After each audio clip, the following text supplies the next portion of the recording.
मेरा नाम प्रियांशु नावट है। मैं कक्षा दूसरी अ का छात्र हूँ। मैं आज आपके सामने एक कविता प्रस्तुत करने जा रहा हूँ। उसका शीर्षक है प्रकृति और हम। ये कहानी है दो बच्चों की, जिनका नाम था राम और लक्ष्मण। एक दिन ये दोनों बच्चे बाग में बड़े मजे से फुटबॉल खेल रहे थे। तभी एक बच्चे ने ऊपर बॉल फेंकी तो बच्चों का ध्यान ऊपर पेड़ पर लगे बेर पर गया। अब बेर को देखकर लक्ष्मण के मुंह में पानी ही भर गया। खाते हैं, लेकिन पेड़ बहुत ऊंचा था। अब तभी लक्ष्मण बोला, प्रकृति भी कई बार कैसी कैसी भूल कर देती है। छोटा सा फल और इतना ऊंचा लगा दिया, अब हम बच्चे कैसे खाएं? और देखो ये तरबूज नीचे ही लगा दिए। समझ ही नहीं आता। राम ने अपना सिर हिलाया और कहा, तुम सही कहते हो मित्र। तभी अचानक एक पेड़ राम के सिर पर आ गिरा। तो लक्ष्मण बोला, अभी हम प्रकृति की निंदा कर रहे थे तो हमें प्रकृति ने दिखाया कि उसका कोई काम गलत नहीं होता। अगर तरबूज ऊपर लगा होता और तुम पर गिर जाता तो तुम्हारा तो सिर ही फूट जाता। तो दोनों बच्चे समझ गए कि प्रकृति का कोई भी काम गलत नहीं होता। धन्यवाद। अजय ने सीखा प्रकृति का महत्व। एक शरारती लड़का था, उसका नाम अजय था। उसके घर वाले और आस पड़ोस वाले उस शरारत से बहुत परेशान थे। वह कभी किसी की खिड़कियों के कांच फोड़ देता तो कभी किसी की गाड़ी की हवा निकाल देता। यही नहीं, जब गुस्सा कचरे कूड़ेदान कहते वो अपनी घर की खिड़की से ही बाहर फेंक देता और यहाँ वहाँ कचरा फैला देता। उसके दादाजी उसकी इन हरकतों पर उसे बहुत समझाते, लेकिन अजय उनकी बातों को नजरअंदाज कर देता। एक दिन उसकी पाठशाला में निबंध प्रतियोगिता हुई, जिसमें वो प्रथम आया।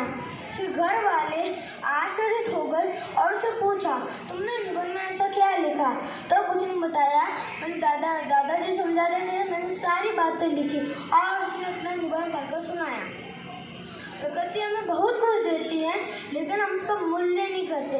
इसी कारण प्रकृति में बहुत सी चीज़ों की कमी होने लग गई है।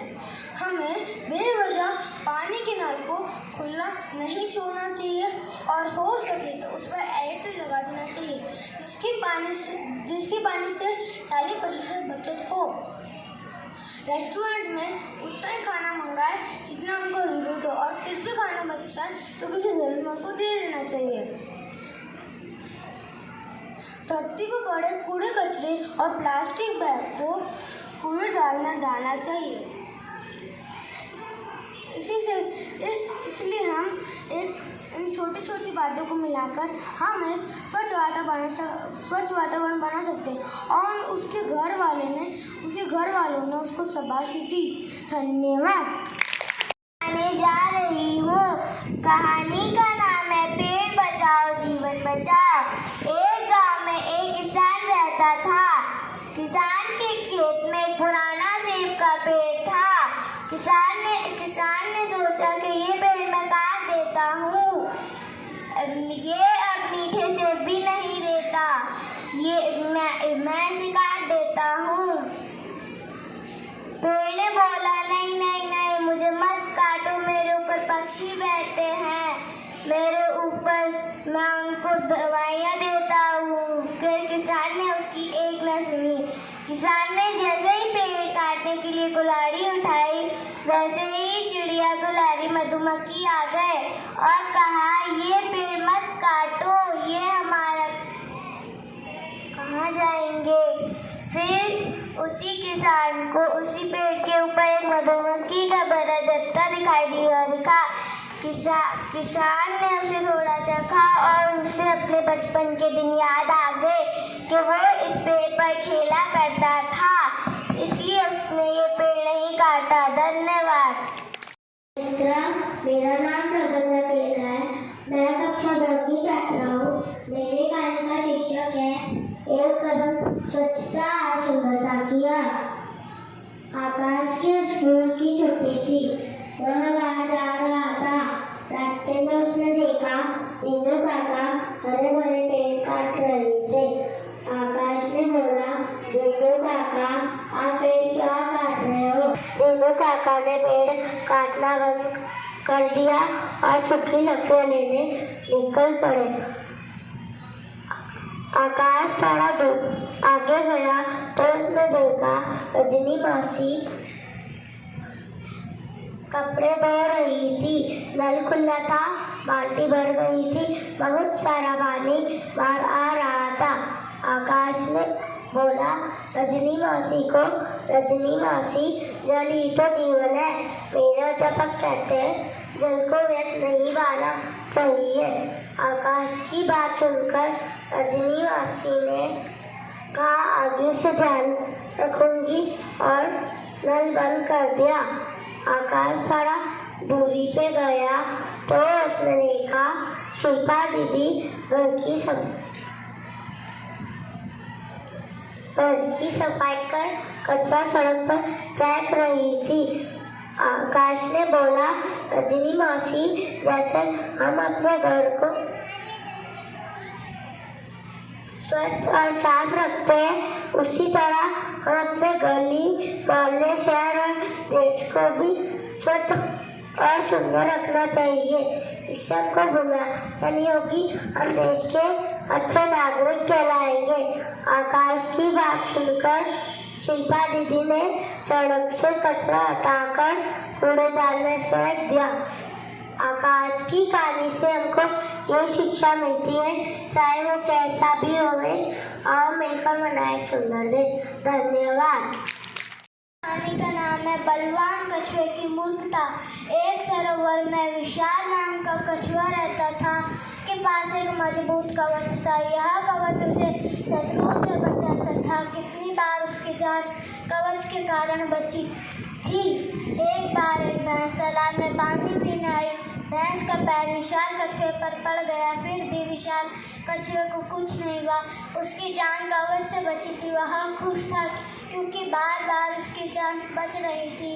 विशाल कछुए को अपना कवच कुछ ही दिनों में भारी लगने लगा। विशाल ने सोचा इस कवच से बाहर निकलकर अपनी जिंदगी को जीना चाहिए। अगले ही दिन विशाल ने अपने कवच को तालाब में छोड़कर आसपास घूमने लगा। अचानक हिरनियों का झुंड तालाब में पानी पीने आए हिरनियों के पैरों से विशाल को चोट लग गई और वो रोने लगा। वह रोते रोते तालाब में गया और अपना कवच पहन लिया। Thank you. दूसरी की छात्रा हूँ। मैं आज आपको एक कहानी सुनाने जा रही हूँ जिसका शीर्षक है प्रकृति। एक बार की बात है, एक शहर में रामू नाम का आदमी रहता था। रामू के घर के पास एक बड़ा सा बगीचा था। उस बगीचे में खूब सारे पेड़ पौधे थे और एक बड़ा सा सेब का पेड़ भी था। रामू ने अपना बचपन उस पेड़ के साथ खेलते हुए बिताया, मीठे से तोड़कर खाए। जैसे जैसे समय बीतता गया पेड़ बूढ़ा हो गया और रामू भी बूढ़ा हो गया। पेड़ ने सेब देना छोड़ दिया। रामू ने एक दिन सोचा कि मैं इस पेड़ को काट देता हूँ। इस पेड़ को काटकर इसकी लकड़ी से अपने घर के लिए पलंग बनाऊंगा। वो पेड़ खूब सारे जानवरों का घर था, जैसे कि पंछी, गिलहरी और कीड़े मकोड़े। वो उस पेड़ के सामने आकर रोज आराम करते थे। जब उन्हें पता चला वो रामू के पास दौड़कर आए और बोले, तुम इस पेड़ को मत काटो, अगर तुम इसे काटोगे तो हम कहाँ जाएंगे।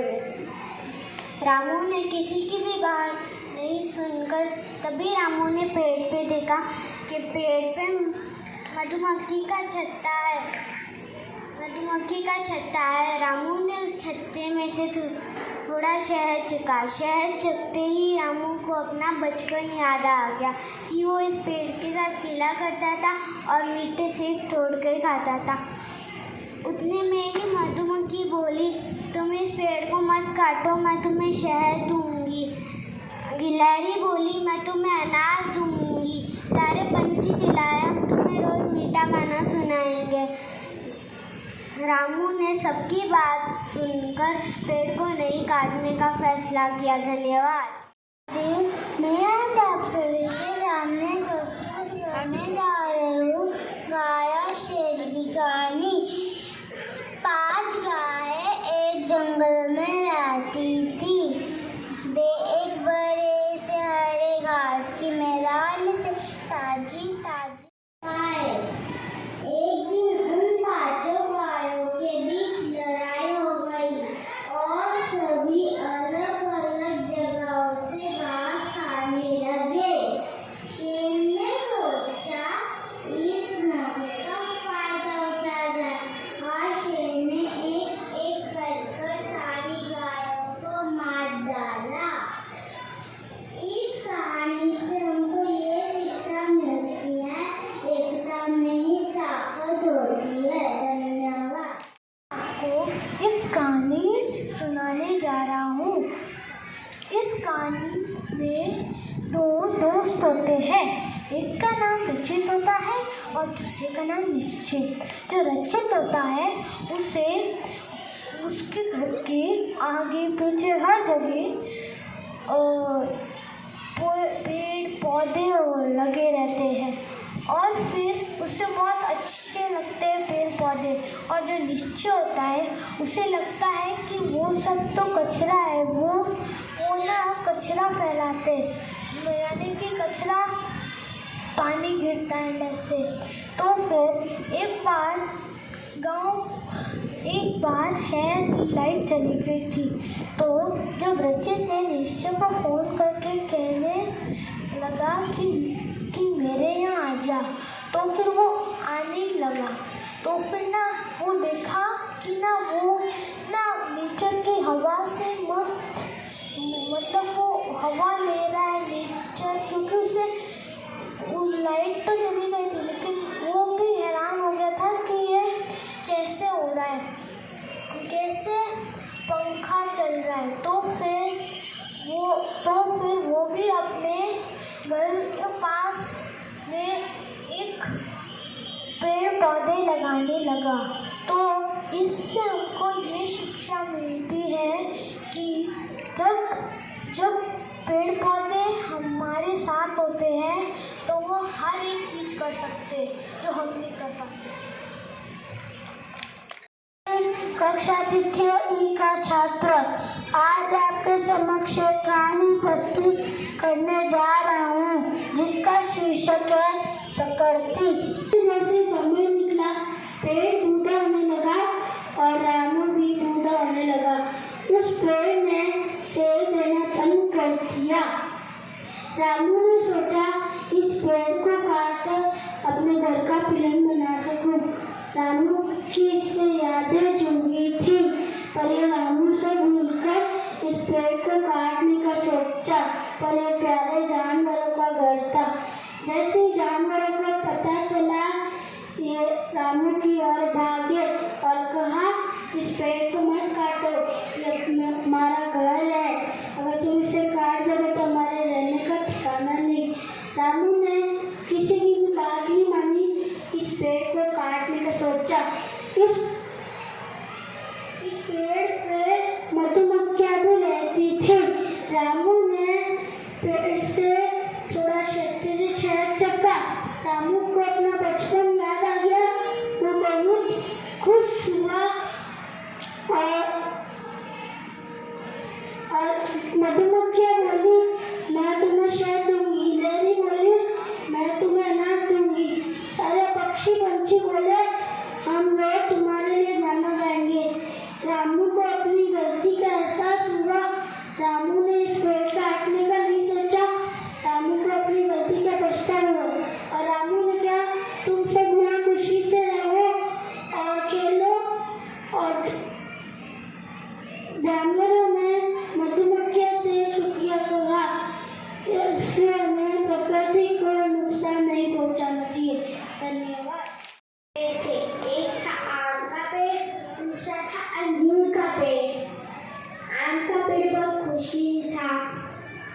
पेड़ की छाप के नीचे जरूर बैठता।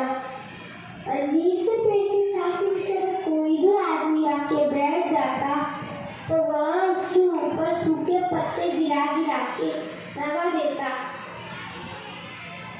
और अंजीर का पेड़ उसे समझाता कि हमें एक दूसरे की मदद करनी चाहिए। लेकिन अंजीर का पेड़ बोलता है कि तुमको क्या करना इससे। तो आम का पेड़ उसे हमेशा बहुत ज़्यादा समझाता रहता था, लेकिन वह उसकी बात ही नहीं सुनता अंजीर का पेड़। कुछ दिनों बाद वहाँ पे उस जंगल में कुछ मधुमक्खियाँ आती है और अंजीर को पेड़ को देख के बोलती है कि यह पेड़ हमारे लिए बिल्कुल सही है अपना छत्ता बनाने के लिए। तो अंजीर का पेड़ बोलता है कि तुम मधुमक्खियों को किसने कहा मेरी डालियों को तुम्हारा छत्ता बनाने के लिए? मुझे नहीं चाहिए तुम्हारा शहद अपने डालियों पे, क्योंकि तुम अपना छत्ते से जो भी शहद मेरे ऊपर गिरेगा चिपचिपा तो मेरे को अच्छा नहीं लगेगा और तुम पूरे दिन शोर करती रहोगे बीवी बीवी करके। तो आम का पेड़ बोलता है अंजीर के पेड़ को कि मधुमक्खियों को बनाने दो। अंजीर के पेड़ हमें एक दूसरे के साथ रहना चाहिए, एक दूसरे की मदद करनी चाहिए, ये प्रकृति का नियम है। तो अंजीर का पेड़ बोलता है तो तुम अपना नियम खुद पालन करो। तो अंजीर आम का पेड़ बोलता है कि आओ मधुमक्खियों तुम मेरी डालियों पर अपना छत्ता बना दो। तो मधुमक्खी अपना छत्ता बना देती है। फिर 5 दिन बाद वहाँ पे वो लकड़हारे आते हैं और आम के पेड़ को देख के सोचते हैं कि हम इस पेड़ को काट देंगे और अपना घर बनाएंगे। तो एक लकड़हारे देखता है तो मधुमक्खियों का छत्ता है, तो दूसरे लकड़हारे को बताता है कि अगर हमने इस पेड़ को काट दिया तो मधुमक्खी हमें को अपना डंक चुभाएगी। तो वो अंजीर के पेड़ को देखते हैं, सोचते हैं कि हम अंजीर के पेड़ को काट देते हैं। तो अंजीर के पेड़ को काटने लगते हैं और अंजीर का पेड़ रोने लगता है और बोलता है नहीं नहीं मुझे इस जंगल को छोड़ के नहीं जाना। तो आम का पेड़ मधुमक्खियों को कहता है लाओ मधुमक्खियों अंजीर के पेड़ की मदद करो। तो मधुमक्खियाँ कहती है कि हम उसकी मदद क्यों करें, उसने भी हमारी मदद नहीं की थी। तो मधुमक्खियों को आम का पेड़ बोलता है कि हमें एक दूसरे की मदद करनी चाहिए, यही प्रकृति का नियम होता है। तो मधुमक्खियों को भी एहसास होता है अपनी गलती का, तो वो जाती है और अपना डंक चुभा के उन दोनों लकड़हारों को वहाँ से हटा देती है। और अंजीर का पेड़ अपने किए बर्दाश्त को बहुत ही ज़्यादा शर्मिंदा होता है। इस कहानी से हमें ये शिक्षा मिलती है कि हमें कभी घमंड नहीं करना चाहिए, पेड़ नहीं काटने चाहिए और एक दूसरे की मदद करनी चाहिए और एक दूसरे के साथ रहना चाहिए, यही प्रकृति का नियम है। ठीक है, मैं कक्षा दूसरी में पढ़ती हूँ। आज मैं आपको एक कहानी सुनाने वाली हूँ। उस कहानी का नाम है हाथी और तोता। एक बार की बात है, एक तोता पिंजरे में रह कर तंग आ जाता है। बहुत कोशिश करने के बाद वो एक दिन पिंजरे को खोलकर जंगल में आ जाता है। वो खुश होकर सारे मीठे फल खाने लगता है। एक दिन उसको पेड़ के नीचे हाथी सोता हुआ दिखता है। फिर तोते को एक मस्ती सूझती है कि क्यों ना मैं हाथी को नींद से जगाऊं। तो तोता ऊपर बैठ